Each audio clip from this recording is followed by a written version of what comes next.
ধৈর্যশীলতা একটি উন্নততর মানবিক গুণ, তাই আমাদের ধৈর্যশীল হওয়া উচিত নয় কি ডিয়ার লার্নার্স? আজ আমরা ওয়ার্ড থেকে ভার্ব নির্ণয়ের আরও কিছু ইম্পর্ট্যান্ট রুলস নিয়ে আলোচনা করব। তো চলো শুরু করা যাক। কোনো সেন্টেন্সে just now, already, yet, ever, recently, lately etcetera থাকলে প্রেজেন্ট পারফেক্ট টেন্স হয়। এক্ষেত্রে স্ট্রাকচার হবে সাবজেক্ট প্লাস হ্যাভ হ্যাজ, অর্থাৎ সাবজেক্ট অনুসারে হ্যাভ অথবা হ্যাজ অক্সিলারি ভার্ব হিসাবে থাকবে, প্লাস মূল ভার্বের পাস্ট পার্টিসিপল প্লাস অবজেক্ট। তো এক্সাম্পল লেখো, ক্লিয়ার হবে। Dash you ever go to London, এই সেন্টেন্সটি ইন্টারোগেটিভ সেন্টেন্স এবং এই সেন্টেন্সের মাঝে ইভার রয়েছে। আমরা জানি যে এই সেন্টেন্সের ভিতরে যদি এই ওয়ার্ডগুলো যে কোনো একটি থাকে তাহলে সেটি অবশ্যই প্রেজেন্ট পারফেক্ট টেন্স হয়। যেহেতু এখানে ইভার রয়েছে সেহেতু এই সেন্টেন্সটি প্রেজেন্ট পারফেক্ট টেন্সে করতে হবে এবং এটি ইন্টারোগেটিভ সেন্টেন্স বলে এই সাবজেক্ট অনুসারে এখানে তোমাকে হ্যাভ অথবা হ্যাজ আনতে হবে। যেহেতু এখানে সেকেন্ড পারসন সেহেতু এর সঙ্গে হ্যাভ আনতে হবে এবং ইন্টারোগেটিভ সেন্টেন্স বলে প্রথমেই অক্সিলারি ভার্ব এই হ্যাভ আসবে। তাহলে হ্যাভ ইউ ইভার, এরপরে যে ভার্বের বেস ফর্ম রয়েছে অর্থাৎ ভার্ব অন রয়েছে এখান থেকে তোমাকে মূল ভার্বের পাস্ট পার্টিসিপল করতে হবে, অর্থাৎ গো, ওয়েন্ট, গন। তো ভার্ব 3 গন আনতে হবে, তারপর বাকি অংশ টু লন্ডন বসে যাবে। অর্থাৎ have you ever gone to London, আপনি কি কখনো লন্ডন গেছেন? এক্ষেত্রে তোমাকে অবশ্যই খেয়াল করতে হবে সেন্টেন্সের ভিতর যদি এই ওয়ার্ডগুলোর কোনো একটি থাকে তাহলে অবশ্যই সেই সেন্টেন্সটি প্রেজেন্ট পারফেক্ট টেন্স করতে হবে। নেক্সট, কোনো সেন্টেন্সের ভিতর যদি since, for, how, how long, all week, all year, all month, all day etcetera থাকে সেক্ষেত্রে প্রেজেন্ট পারফেক্ট কন্টিনিউয়াস টেন্স হয়। অবশ্যই সেক্ষেত্রে স্ট্রাকচার হবে subject plus have been or has been plus মূল ভার্বের সাথে আইএনজি যোগ প্লাস এক্সটেনশন। একটু খেয়াল করো, নির্দিষ্ট সময় অর্থাৎ স্পেসিফিক পয়েন্ট অফ টাইম বোঝাতে কোনো সেন্টেন্সে সিন্স বসে এবং সেই ক্ষেত্রে সিন্সের অর্থ হয় হইতে বা থেকে এবং তখন সেই সেন্টেন্সটি প্রেজেন্ট পারফেক্ট কন্টিনিউয়াস টেন্স হয়। তো এক্সাম্পল দেখো, ইট রেইন সিন্স মর্নিং, এই সেন্টেন্সের মাঝে সিন্স রয়েছে এবং এই সিন্স দেখেই বুঝতে হবে সেন্টেন্সটি অবশ্যই প্রেজেন্ট পারফেক্ট কন্টিনিউয়াস টেন্সে করতে হবে।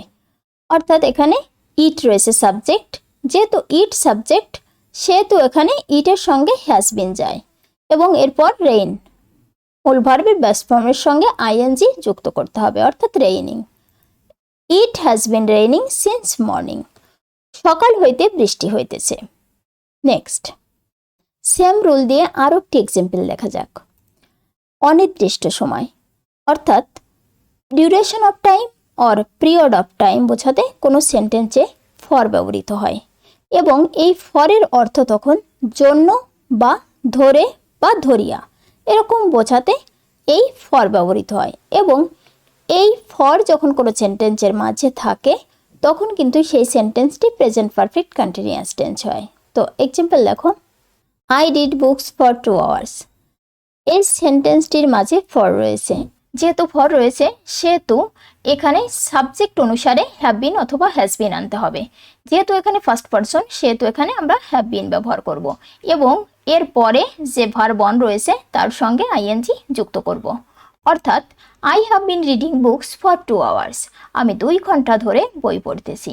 Next, yesterday, ago, long since, long ago, once upon, last night, previous night etcetera থাকলে সিম্পল পাস্ট টেন্স হয় এবং এই ওয়ার্ডগুলো যখন কোনো প্যাসেজের ভিতর থাকে তখন সেই প্যাসেজটি অতীত ঘটনা বর্ণনা করে। তো এক্সাম্পল দেখো, ক্লিয়ার হবে। My brother come here yesterday, এই সেন্টেন্সের শেষে ইয়েস্টারডে রয়েছে।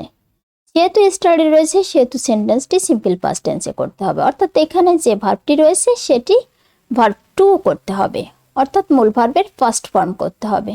অর্থাৎ my brother came here yesterday, আমার ভাই গতকাল এখানে এসেছিল। তো এই ওয়ার্ডগুলো যখনই কোনো সেন্টেন্সের ভিতরে যে কোনো একটি থাকবে তখন সেই সেন্টেন্সটি অবশ্যই তোমাকে সিম্পল পাস্ট টেন্সে করতে হবে। নেক্সট, সেম রুল দিয়ে আরও একটি এক্সাম্পল দেখা যাক। Once upon a time an honest man live in our village, এই সেন্টেন্সটির প্রথমে ওয়ান্স আপন রয়েছে। যেহেতু অনস আপন রয়েছে, সেন্টেন্সটি অবশ্যই ফার্স্ট টেন্স করতে হবে, অর্থাৎ সিম্পল ফার্স্ট টেন্স করতে হবে।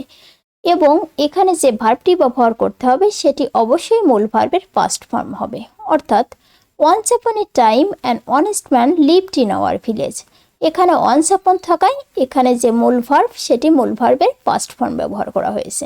নেক্সট, কোনো সেন্টেন্সে tomorrow, next, next week, next month, next year, coming in the days থাকলে ফিউচার ইনডিফিনিট টেন্স হয়। সেক্ষেত্রে স্ট্রাকচার হবে সাবজেক্ট এবং সাবজেক্ট অনুসারে শ্যাল অথবা will plus verb on plus extension. তো এক্সাম্পল দেখো, I appeared at the SSC exam next year. এই সেন্টেন্সের শেষে নেক্সট ইয়ার রয়েছে।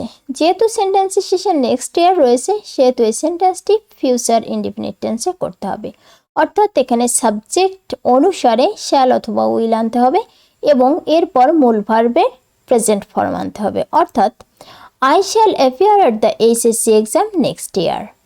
তো এই ওয়ার্ডগুলো যখনই কোনো সেন্টেন্সের মধ্যে থাকবে তখনই সেই সেন্টেন্সটি অবশ্যই ফিউচার ইনডিফিনিট টেন্সে করতে হবে। নেক্সট, সেম রুল দিয়ে আরও একটি এক্সাম্পল দেখা যাক। My brother came tomorrow. এই সেন্টেন্সের শেষে টুমোরো রয়েছে। যেহেতু টুমোরো রয়েছে সেহেতু এই সেন্টেন্সটি প্রেজেন্ট ইনডিফিনিট টেন্সে করতে হবে, কিন্তু ব্র্যাকেটে রয়েছে ভার্ব টু। সেই ভার্ব টুকে অবশ্যই ভার্ব অনে রূপান্তর করতে হবে এবং সাবজেক্টের পর শ্যাল অথবা উইল আনতে হবে, অর্থাৎ my brother will come tomorrow. আমার ভাই আগামীকাল আসবে। এখন এই ওয়ার্ডগুলো সহ এই ওয়ার্ড থেকে ভার্ব নির্ণয় করার যে সমস্ত ওয়ার্ডগুলো নিয়ে আমরা আলোচনা করেছি সেই ওয়ার্ডগুলো একটু মেমোরিতে রাখলে কিন্তু সহজে ভার্ব নির্ণয় করা সম্ভব হবে। তো ডিয়ার লার্নার্স, আজ এ পর্যন্ত। Thank you very much.